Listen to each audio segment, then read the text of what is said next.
ஒரு டாக்ஸிக் ரிலேஷன்ஷிப்ல உள்ள போயிட்டு கேர்ள்ஸ் எப்படி அவஸ்தைப்படுறாங்க, அதுவும் பாய்ஸ் என்னெல்லாம் தப்பு பண்ணாங்கன்றத இந்த படத்துல கரெக்டா காமிச்சிக்கிறாங்க.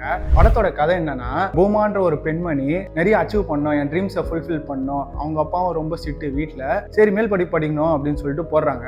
அங்க போனா பாய் ஃப்ரெண்டுன்னு வரான். பாய் ஃப்ரெண்டுன்னே இருக்காது, அவளை வந்து கிஸ் பண்ணிடுவான். கிஸ் பண்ணோடனே ஊருக்கெல்லாம் சொல்லிட்டோன்னே கேர்ள் ஃப்ரெண்டு அப்படின்ட்டு ஏத்துக்கிற மாதிரி ஆயிடும். இவளும் என்ன பண்றதுன்னு தெரியாம அவகிட்ட சொல்லணும்னு நினைச்சிட்டே இருப்பா. அவ வந்து இவனோட ட்ராப்ல விழுந்துருவா. அதுக்கப்புறம் அந்த ட்ராப்ல இருந்து எப்படி வெளியே வந்தாளா இல்லையான்றதுதான் படமே.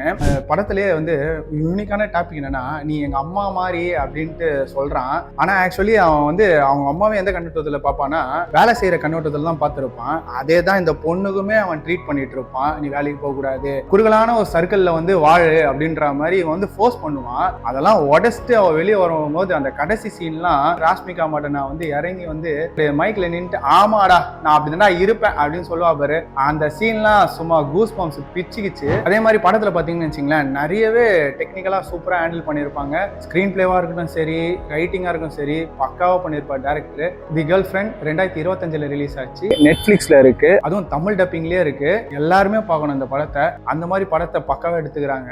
இந்த மாதிரி நிறைய மூவிஸ் வேணும்னா மறக்காம நம்ம பேஜை ஃபாலோ பண்ணிக்கோங்க.